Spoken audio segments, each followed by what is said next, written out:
এবার শ্বাসরুদ্ধকর সংগ্রামের গল্প নিয়ে আসছেন জনপ্রিয় অভিনেতা মোশাররফ করিম। বছর তিনেক আগে শুটিং শুরু হয়। গত বছরের শুরুতে সেন্সর সনদও পেয়েছিল।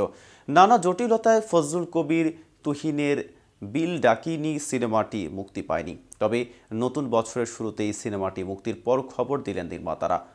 বুধবার বিল ডাকিনী সিনেমাটির ফেসবুক পেজ থেকে জানানো হয় চলতি মাসেই ছবিটি মুক্তি পাবে। কিন্তু এই সিনেমায় মোশাররফ করিমের বিপরীতে আছেন কোন নায়িকা এবং মূলত কোন কাহিনী নিয়ে নির্মাণ করা হয়েছে সিনেমাটি, তা নিয়ে বিস্তারিত থাকছে প্রতিবেদন বাকি অংশে।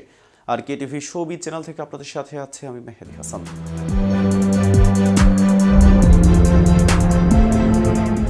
নুরুদ্দিন জাহাঙ্গীরের উপন্যাস অবলম্বনে বিল ডাকিনী বানিয়েছেন ফজলুল কবির।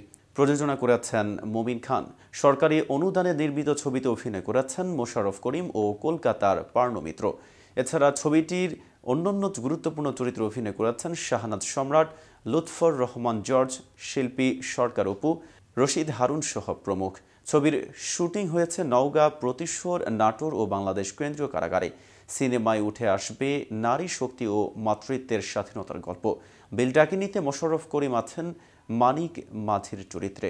পার্নুর চরিত্রের নাম হানুফা। তিনি গল্পের প্রধান চরিত্র। খুনের দায়ে তার স্বামীকে জেলে পাঠান স্থানীয় চেয়ারম্যান। ধর্ষণের শিকার হন তিনি।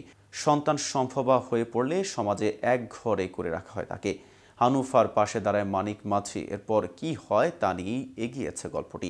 পশ্চিমবঙ্গের অভিনেত্রী পার্নো মিত্রের এটি দ্বিতীয় বাংলাদেশি সিনেমা। এর আগে মোস্তফা সরওয়ার ফারুকের ডুব ছবিতে অভিনয় করেছিলেন তিনি। নির্মাতা বলেন, বিপদগ্রস্ত মানুষের শ্বাসরুদ্ধকর সংগ্রাম, তাদের কষ্ট এবং সম্পর্কের জটিলতার এক কাব্যিক চিত্র রূপায়িত হয়েছে সিনেমায়। আজকের দিনে ভূমিদস্যুর অত্যাচার থেকে মানুষ রক্ষা পাচ্ছে না। একালের নারীরা এখনও নির্যাতনের শিকার। সহায়হীন মানুষের আহাজারি চারদিকে। তবু এই অসমতল পৃথিবীতে মানুষ আশায় বুক বেঁধে নতুন স্বপ্নের সিঁড়ি বেয়ে ভালোবাসার শক্তিতে বাঁচতে চায়। এ ছবির মাধ্যমে দর্শকেরা সেই বাস্তবতার মুখোমুখি হবে। জানুয়ারির শেষ সপ্তাহে প্রেক্ষাগৃহে মুক্তি পাবে বিল ডাকিনী। এদিকে 2024 সালে ঈদে মুক্তি পাওয়ার কথা ছিল এম রাহিম পরিচালিত জঙ্গলি, যেখানে একসঙ্গে অভিনয় করেছেন সিয়াম আহমেদ, বুবলি ও দিঘি। তবে ঘূর্ণিঝড় সহ আরও নানা কিছু প্রতিকূলতার কারণে সেটি সঠিক সময়ে শেষ করা যায়নি সিনেমা শুটিং। ফলে গেল বছরের ছবিতে প্রেক্ষাগৃহে মুক্তির সিদ্ধান্ত থেকে সরে আসেন সংশ্লিষ্টরা। তো ভিউয়ার্স, ভিডিওটি সম্পর্কে আপনাদের কোনো মতামত থাকলে জানাতে পারেন কমেন্ট বক্সে। সাথে নিয়মিত শোবিজ আপডেট পেতে কেটিভি শোবিজের সাথেই থাকুন।